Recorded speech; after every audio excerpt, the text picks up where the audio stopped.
En büyük nimetimiz Kur'an-ı Kerim'imizdir bizim.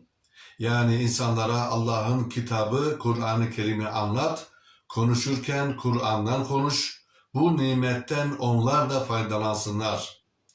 Nasıl ki soframıza diğer insanları çağırıyoruz, İslam sofrasına da insanları çağıralım.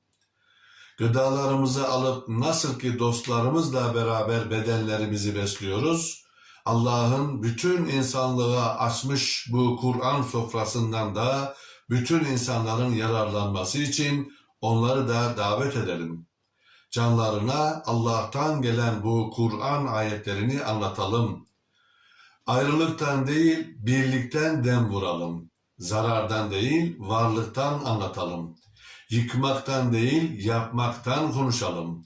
Hastalıklardan değil, sıhhatten, afiyetten bahsedelim ve Allah'a çokça şükredelim.